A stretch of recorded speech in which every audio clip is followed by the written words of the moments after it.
भक्तों, जय श्री कृष्ण। जिन भक्तों ने मेरा चैनल सब्सक्राइब करा है उनको धन्यवाद। जिन्होंने नहीं किया प्लीज़ आप सब्सक्राइब करें, लाइक करें और बेल आइकन का बटन अवश्य दबाएं ताकि हम आपस में जुड़े रहें। आज मैं आपको पंचभीषम के बारे में बता रही हूँ।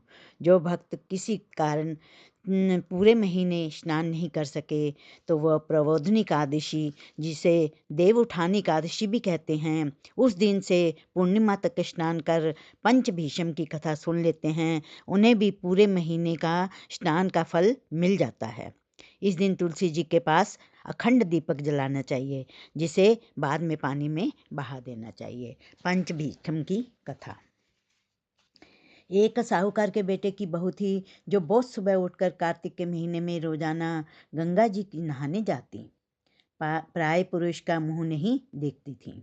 एक राजा का लड़का था जो रोजाना गंगा जी नहाने जाता और सोचता कि मैं इतनी सुबह नहाने आता हूँ तो भी मेरे से पहले कौन नहा लेता है।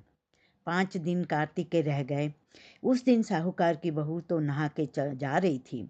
राजा का बेटा आ रहा था। खुड़का सुनकर वह जल्दी जल्दी जाने लगी तो उसकी माला मोचड़ी छूट गई। राजा आया। माला मोचड़ी जिसकी इतनी सुंदर है वो पहनने वाली कितनी सुंदर होगी। सारी नगरी में राजा ने हैलो फहरा दिया कि जिसकी ये माला मोचड़ी है वह मेरे पास 5 दिन आएगी, तब मैं उसकी माला मोचड़ी दे दूंगा। साहूकार के बेटे की बहू ने कहलवा दिया कि मैं 5 दिन आऊंगी, पर किसी को साख भरने के लिए बिठा दियो। राजा गंगा जी पर बिछावन करके एक तोते को पिंजरे में टांग कर रख दिया। वह सुबह आई, पहली पैड़ी पर पैर रखा। वह बोली कि हे कार्तिक के ठाकुर राय दामोदर, पांचू पांडव, छठो नारायण, भीष्म राजा, उस पापी को नींद आ जाए। मैं सत की हूँ तो मेरा सत रखना। राजा को नींद आ गई और वह नहा धोकर जाने लगी तो तोते से बोली कि सुबह सुबह सुपटा गल घालूंगी हार, साख भरियो मेरे वीरा। सुब्बा बोला कि कहीं कोई वीर भी साख भरा करता है।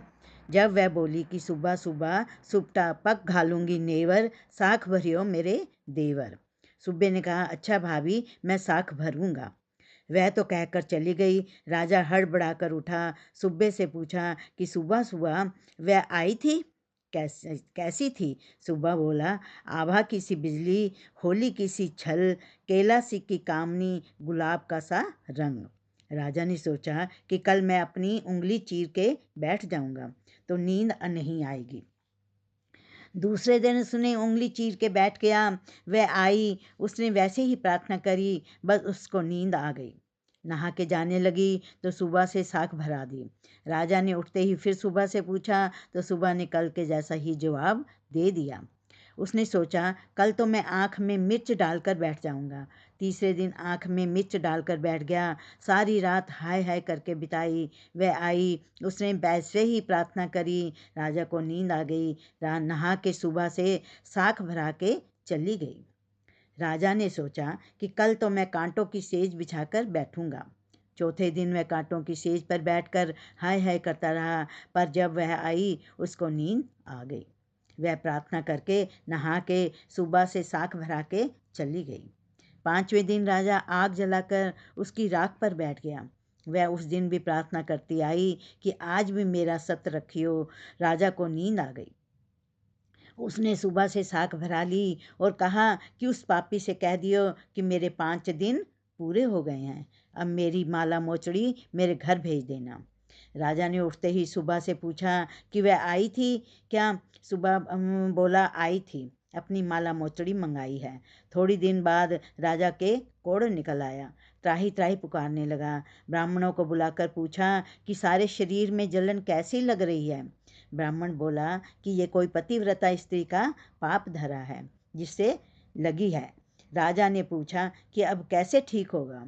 ब्राह्मण बोला कि उसको तुम धर्म की बहन बनाओ और उसके नहाए हुए जल से नहाओ तो तुम्हारा जलन कोढ़ ठीक होगा।